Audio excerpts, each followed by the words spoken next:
విద్యుత్ ప్రమాణాలపై ప్రత్యేక దృష్టి సారించామని మంత్రి గొట్టిపాటి రవికుమార్ తెలిపారు. నియమ నిబంధనలను అనుసరించి విద్యుత్ పంపిణీ లైన్ల వేస్తున్నామని చెప్పారు. అధికారులు ఎప్పటికప్పుడు అవగాహన కార్యక్రమాలు నిర్వహిస్తున్నామని చెప్పారు. అవగాహన లోపం, లైన్ల కింద ఇళ్ల నిర్మాణాలతోనే ప్రమాదాలు జరుగుతున్నాయని రవికుమార్ స్పష్టం చేశారు. లైన్స్ స్తంభాల మార్పిడికి సంబంధికులు దరఖాస్తు చేసే లైన్స్ మారుస్తామని పేర్కొన్నారు.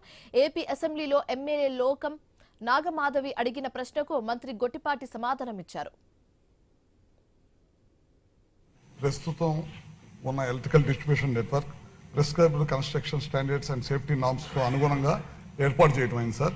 అయితే కొన్ని ప్రాంతాల్లో ఎలక్ట్రికల్ లైన్స్ ఏర్పాటు చేసిన తర్వాత ఇళ్లను నిర్మించుకోవడంలో భద్రతాపరమైన ఇబ్బందులు ఎదురవుతున్నాయి సార్. ఏపీడీఎస్సీ అధికారులు సేఫ్టీ అవేర్నెస్ ప్రోగ్రాం నిర్వహించినప్పటికీ ప్రజలు అవగాహన లోపం, పవర్ లైన్స్ దగ్గరగా మరియు వాటి కిందనే వివిధ రకాల కన్స్ట్రక్షన్స్ నిర్మించడం వల్ల ప్రమాదాలు జరుగుతూ ఉన్నాయి సార్. అదేవిధంగా ఇలాంటివి గుర్తించినప్పుడు ఫీల్డ్ ఆఫీసర్స్ మరియు విద్యుత్ సిబ్బంది సంబంధిత వ్యక్తులకి సేఫ్టీ నామ్స్ పాటించాలి, లేదా లైన్స్ ఆర్ పోల్ షిఫ్టింగ్ కోసం తమకు అప్లై చేయాలని చెప్పడం జరిగింది సార్. ప్రస్తుతం